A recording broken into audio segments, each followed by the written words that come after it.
Buenas tardes, queridos amigos. Otro día más. Sabéis que he estado centrada en los últimos vídeos de la otra lista, porque como sabéis que hay dos listas en el canal, esto se va a parecer a la lista de Schindler, con perdón. He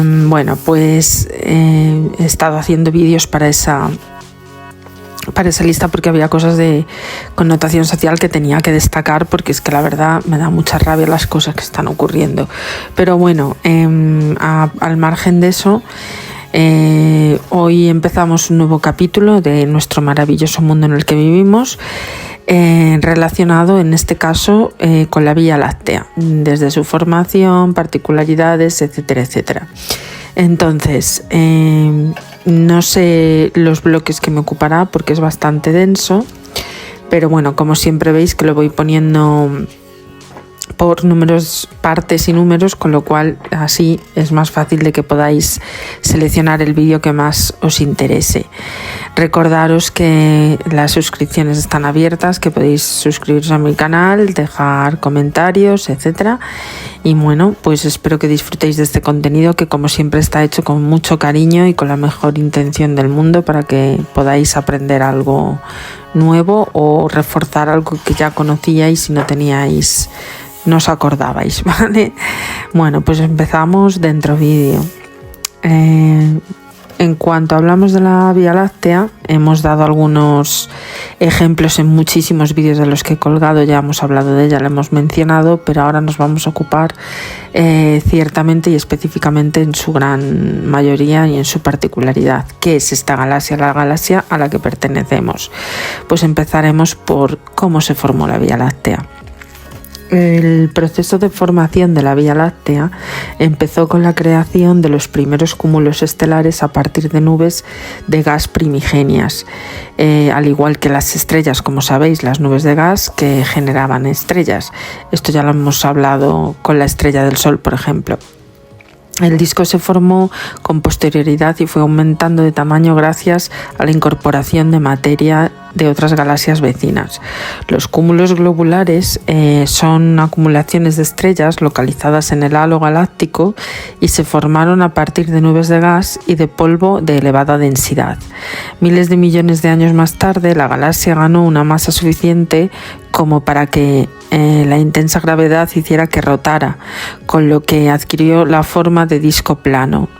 En este se crearon las siguientes generaciones de estrellas, incluido el Sol, el disco, halo, así como otras galaxias vecinas.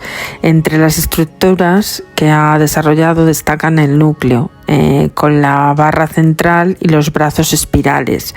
En la actualidad, el disco de la Vía Láctea está creciendo con la acreción de material robado a las nubes de Magallanes, dos galaxias enanas próximas a la nuestra. Estrellas antiguas y estrellas jóvenes, pues evidentemente hay estrellas más antiguas concentradas en los cúmulos globulares del halo que se generaron pues como hace unos 13.000 millones de años, igual que nuestro universo, por decirlo de alguna manera. Este proceso de formación abarcó solo 800 millones de años. El disco contiene estrellas de diferentes edades en función de si se encuentran en el bulbo central, que son las más antiguas, o en los brazos, donde todavía tienen lugar procesos de creación estelar, es decir, que serían más jóvenes. Entonces, como podéis ver en las primeras fotos, hay nubes de gas que se fueron generando al principio, y por el enfriamiento y la contracción del gas en ellas se crearon las primeras estrellas antes de la formación del disco. Luego sale el disco en crecimiento, que son las estrellas que se agruparon en cúmulos que hoy forman un halo en la galaxia, y la progresiva acumulación de gas generó un disco que creció atrayendo aún más gas y en el que más tarde se forjaron nuevas generaciones de estrellas. Y todo a partir del gas. La recreación de los 4 momentos más destacados del proceso de la formación de la Vía Láctea, desde su origen como nubes de gas y polvo hasta la actualidad como galaxia y espiral barrada. Sí, lo de la barra es pues efectivamente es que es como si fuera una línea de la que salen unos brazos y va girando sobre estos brazos. La formación del núcleo es el disco que se fue contrayendo, aplanándose y acelerando su rotación, a la vez que se desarrollaba un núcleo más denso en la parte central, y la estructura finalmente se aprecian las características espirales en forma de brazos, con una mayor concentración de material interestelar, así como la barra, que es la que une el bulbo con el disco de la galaxia, y la verdad que se ve claramente que parece una barra. La estructura a gran escala, pues aquí os dejamos alguna imagen de este esquema de cómo está formada lo que es la galaxia, ¿vale? Observada desde un plano central, la Vía Láctea aparece como una galaxia espiral barrada. En uno de los brazos se encuentra el sistema solar. Vista frontalmente destaca el bulbo central, así como el disco que constituye su estructura principal, un enorme halo que rodea a la galaxia completamente. Y vemos aquí lo que tiene el bulbo, ¿vale?, que es la zona central de la galaxia, la burbuja de rayos gamma del norte, el chorro de rayos gamma,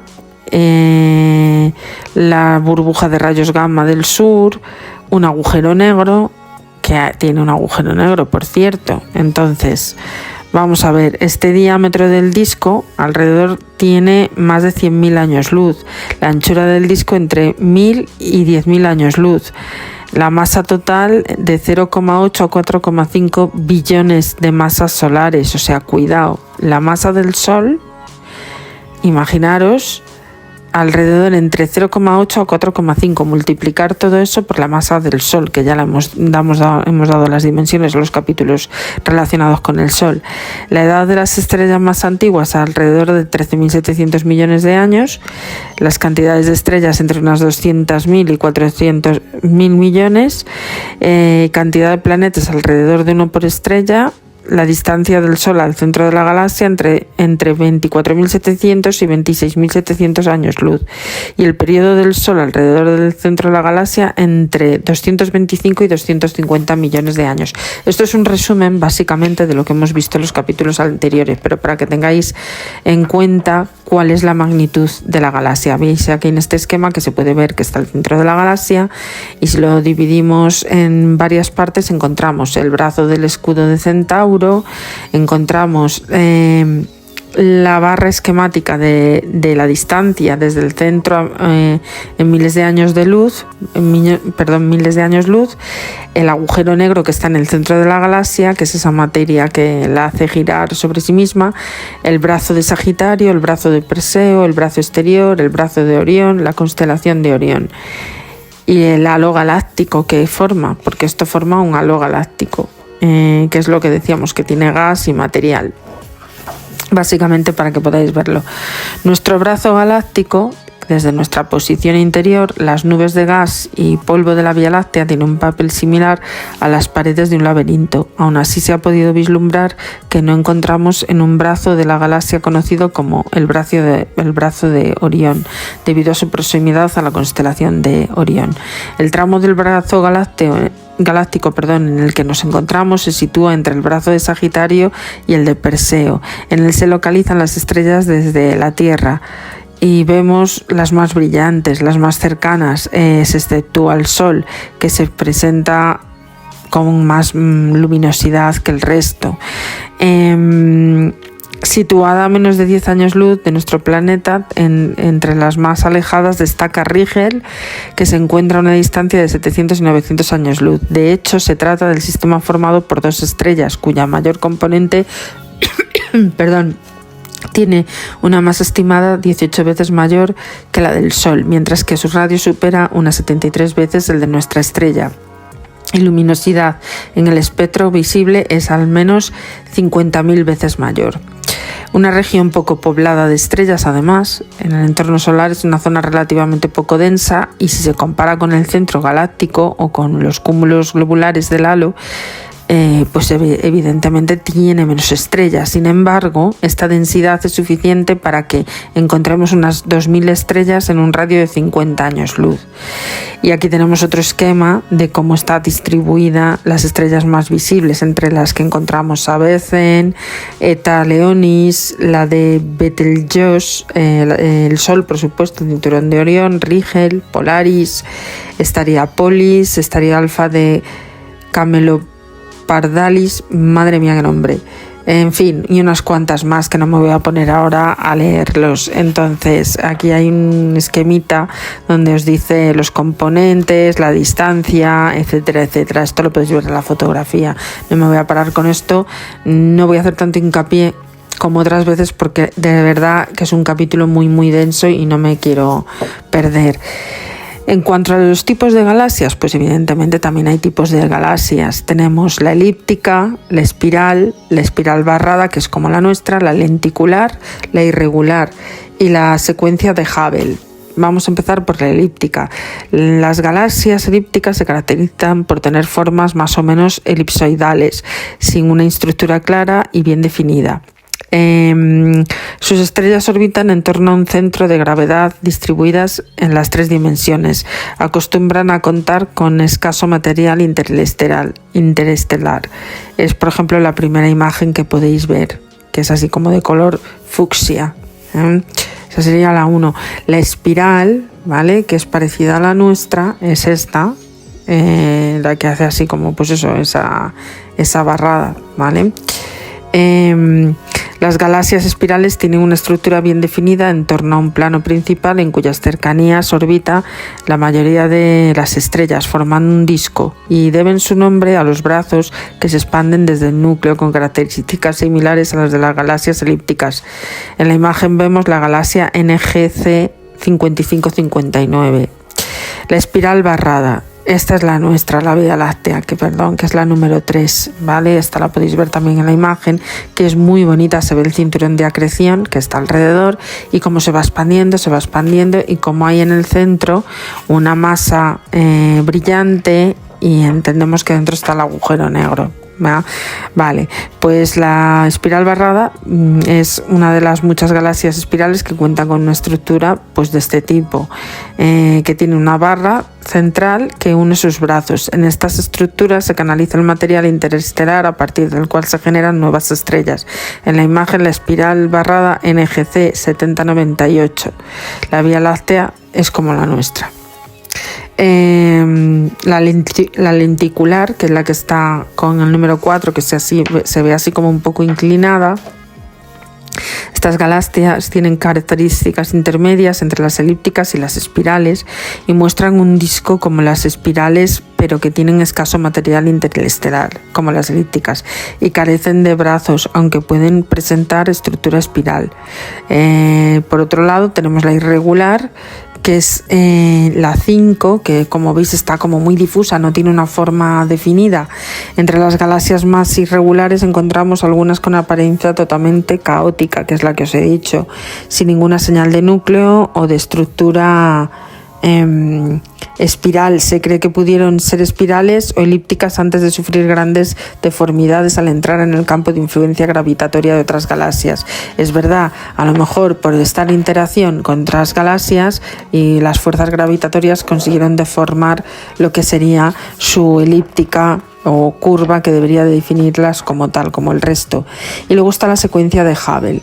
El astrónomo estadounidense Edwin Hubble estableció que una de las primeras clasificaciones de las galaxias ha sobrevivido hasta nuestros días. Hubble definió 3 tipos morfológicos básicos: las elípticas, espirales barradas con propiedades intermedias, en las que se incluyen las galaxias lenticulares.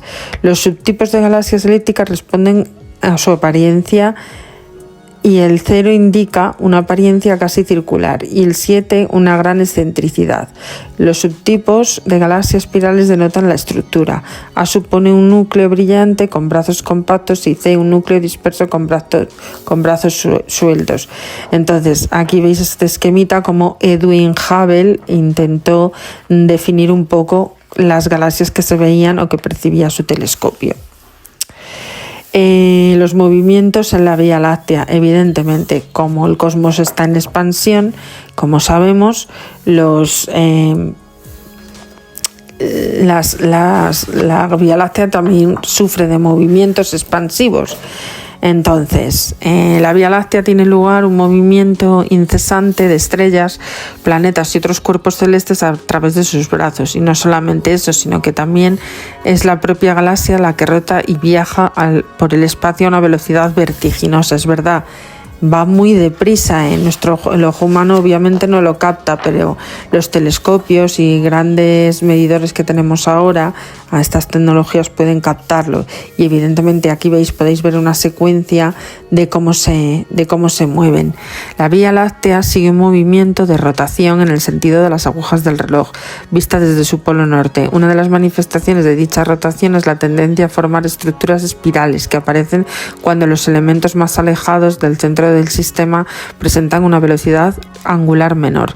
Los brazos se desplazan como si de una onda se tratara, y no solo son solidarios a las estrellas, sino que en estas se desplazan de manera independiente. Nuestra galaxia también se mueve por el espacio a más de un millón de kilómetros por hora. Mirad qué velocidad tiene que tener, más de 1 millón de kilómetros por hora. Vamos, eso no hay forma cuantificable de medirlo con el ojo humano ni de ninguna manera con las tecnologías de la Tierra. Además, es muy probablemente que se esté o acabe por fusionarse con la galaxia de Andrómeda. Alrededor de la galaxia de la Vía Láctea se encuentran siempre en movimiento orbital alrededor del centro de la galaxia, como otros planetas, objetos del sistema solar alrededor del Sol. La energía cinética que conlleva hace que no se precipiten hacia el núcleo galáctico, atraídos por la enorme gravedad que se registra en él. ¿Os acordáis que decíamos que en el centro de la galaxia hay un agujero negro? Y ese agujero negro debe tener tal gravedad que lo que haría que si no fuese algo equilibrado, cualquier cosa desaparecería por ese agujero. Además, las estrellas viajan con movimientos distintos y a diferentes velocidades en función de la localización del centro de la galaxia. Bueno, aquí os dejo la estructura cambiante, que podéis verla, movimientos estelares en esquema que se pueden ver, y el viaje por la galaxia como tal. La estructura cambiante es la estructura de los brazos de la Vía Láctea, que ha evolucionado durante miles de años, como se muestra en estas imágenes, y lejos de ser una estructura estable, la simulación hace que veamos el movimiento y evolución de sus brazos, que se fragmentan y se forman otros nuevos. Los movimientos estelares de las estrellas de la Vía Láctea se distribuyen por el núcleo, el disco y el halo galáctico. Cada grupo realiza un movimiento específico en torno a la galaxia, como queda reflejado en la ilustración. Aquí se ve el disco, el halo, el bulbo. El viaje por la galaxia, como las demás estrellas del disco, el Sol orbita en torno a la Vía Láctea en un movimiento norte y sur, viceversa, con respecto al plano galáctico. Además, experimenta un movimiento de vaivén provocado por el tirón gravitacional del núcleo, por un lado, y por la propia rotación de los cuerpos situados al otro lado del disco. Por otro, los movimientos de los cuerpos del sistema solar también influyen en la órbita solar. El resultado es un movimiento aparente de tipo helicoidal, con el que el Sol se completa una vuelta a la galaxia aproximadamente cada 235 millones de años. ¿Os acordáis que cuando os estuve hablando de la formación de los planetas, lo que tardaba el Sol en dar la vuelta a las órbitas? Pues imaginaros que también el Sol da la vuelta a las galaxias, con lo cual 235 millones de años. Vamos, no lo veremos. Tienen además un movimiento ondulatorio, y bueno, pues se van moviendo de esa manera. Lo podéis ver en la foto tranquilamente. Luego, además, hay un campo magnético que sigue siendo un misterio para los astrónomos y astrofísicos, ya que genera un magnetismo cósmico, y lo cierto es que está presente en casi todos los cuerpos celestes, incluido la Vía Láctea. O sea, esto también es muy interesante de ver, porque muchas veces esta corriente magnética y estas fuerzas lo que hacen también que nos protegen de los rayos solares. Esto es lo que pasaba con la Tierra, por ejemplo. Pues con la galaxia pasa algo parecido. El campo magnético constituye la región del espacio en la que existen fuerzas magnéticas producidas por el movimiento de partículas cargadas eléctricamente. Forman parte de la fuerza electromagnética, una de las 4 fundamentales de la naturaleza. No se conoce el origen del magnetismo del cosmos, pero se cree que se forma en los primeros estadios de la vida de la galaxia y se mantiene relativamente estable. Por otro lado, la intensidad del campo magnético de las galaxias es muy débil. El de la Vía Láctea, por ejemplo, es de cientos de miles de kilómetros y más débil que el de la Tierra, por lo que no es fácil detectarlo. El Observatorio Espacial Planck ha conseguido cartografiar el campo magnético de nuestra galaxia empleando detectores de luz polarizada, y como podéis ver, esta especie de elipse, se ven las corrientes magnéticas entre azul, amarillo, como color ocre, en fin, es una preciosidad, la verdad. Los granos de polvo interestelar de la Vía Láctea también emiten radiación electromagnética, que se pueden describir como la superposición de un campo eléctrico y otro magnético, que oscilan en direcciones perpendiculares entre sí y a su dirección de propagación. Como la temperatura del polvo es muy fría, la radiación se emite en infrarrojo lejano. Los granos de polvo pueden oscilar en cualquier orientación, pero si lo hacen en una dirección concreta, se dice que la luz está polarizada. Como el medio interestelar está sujeto a campos magnéticos, los granos de polvo tienden a alinearse con las líneas de campo, y el resultado es que la radiación emitida por el polvo interestelar presenta una polarización que ha sido detectada por la sonda Planck, deduciendo que así la estructura del campo magnético es la propia de la galaxia. Hay un campo muy particular, ¿vale? Los campos magnéticos de las galaxias espirales siguen una dirección con sus brazos, como se destacan las flechas oscuras que tenéis en este esquema, ¿vale? Que es así como marroncito, veis los brazos, el movimiento que tiene, cómo va orbitando. Sin embargo, se ha descubierto que la inversión del campo magnético a gran escala hasta el momento es una única entre los campos magnéticos de las galaxias conocidas. La dirección del campo magnético es simétrica en el disco respecto al plano galáctico, pero no así en el halo, donde presenta diferentes direcciones por encima y por debajo del disco, como podéis ver. A ver, unas flechas giran en un sentido y otras en otras. Es que es muy interesante además, Y bueno, nos quedará para el siguiente capítulo descubrir la galaxia. Hablaremos de las partes de la galaxia y empezaremos por el halo galáctico, pero esto ya será en el siguiente vídeo. Como os he dicho, muchas gracias, espero que os suscribáis y nos vemos mañana.